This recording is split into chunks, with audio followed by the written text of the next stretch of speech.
पापा आओ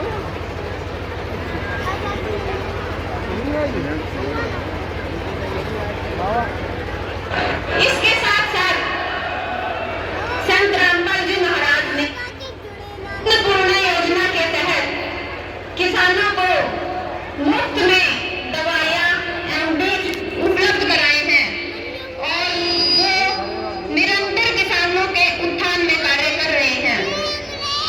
अंत में मैं अपने शब्दों को विराम देते हुए पुनः आप सभी का इस शुभ अवसर की शोभा को बढ़ाने के लिए बहुत बहुत धन्यवाद करती हूँ। मैं संत रामपाल जी महाराज से आग्रह करूंगी कि जिस प्रकार उन्होंने किसानों के उत्थान के लिए मसीहा बनकर कार्य किए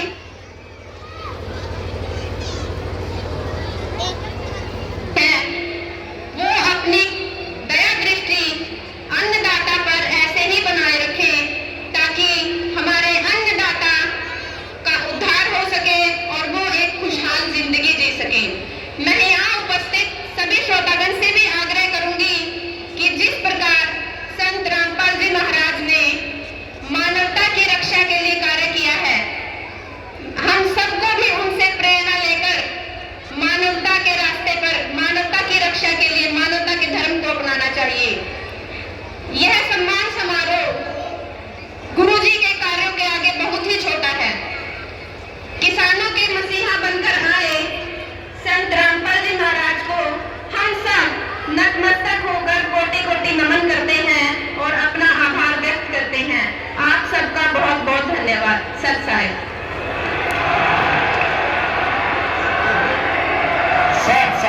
सत साहिब बहुत ही अच्छा संदेश, स्वागत सत्कार में आप सबके बहन प्रेरणा चौधरी जी। तत्पश्चात मैं आग्रह करूंगा हमारे बीच में अखिल भारतीय मेवाती संगठन से आफिक मोहम्मद हुसैन जी पहुंचे हैं।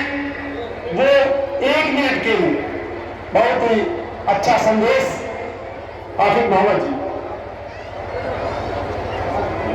भाई नमस्कार जी।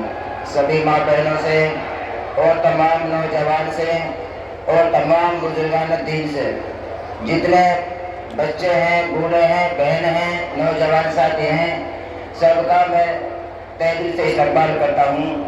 और हमारे एसपी साहब, डीएसपी साहब और सरपंच साहब, उनका भी धन्यवाद करता हूँ कि उन्होंने स्टेज पर आकर और हमें थोड़ी देर बैठने के लिए मौका दिया। मैं सबसे यही बात कहूँगा कि इस बात को ध्यान और तवज्जो से सुनना कि जो आज का इस दौर के अंदर जो मसाइल चल रहे हैं वो ये चल रहे हैं कि आज हर इंसान अपने अंदर अक्लमंद हुआ, सब होशियार हैं। चाहे वो पागल है वो भी अपने को होशियार समझता है, चाहे पागल है वो भी अपने को होशियार ही समझता है। लेकिन मेरी माता बहनों और तमाम नौजवान साथी और तमाम बुजुर्गीन इस बात को ध्यान और तवज्जो से सुने कि 4 दोस्त थे। कितने?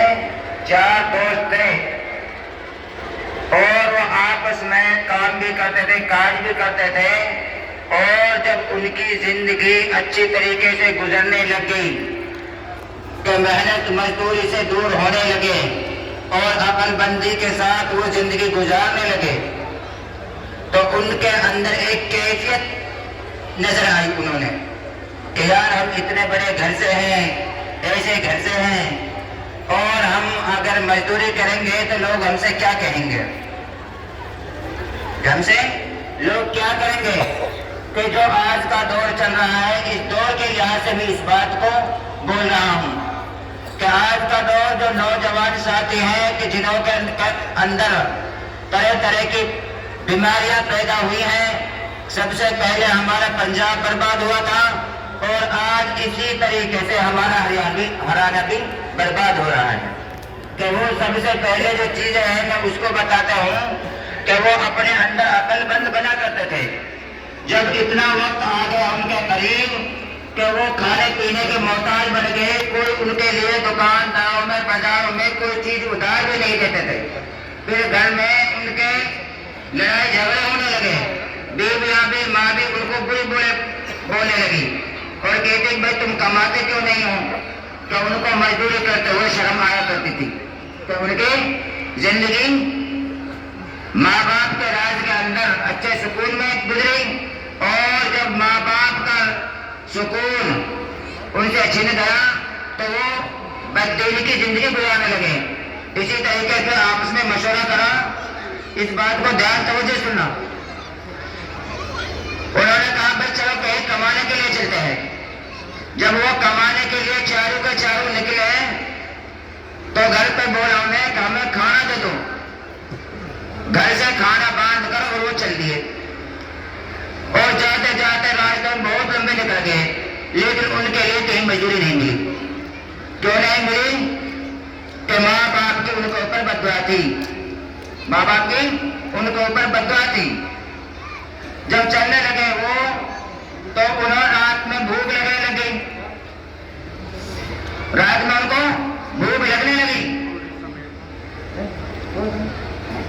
हाँ, जब भूख लगने लगी उनको, तो उन्होंने कहा भाई भूख लग रही है और खाने के लिए कुछ भी नहीं है। तो क्या हुआ कि जो शाम को खाना था वो उन्होंने सुबह के लिए रख दिया।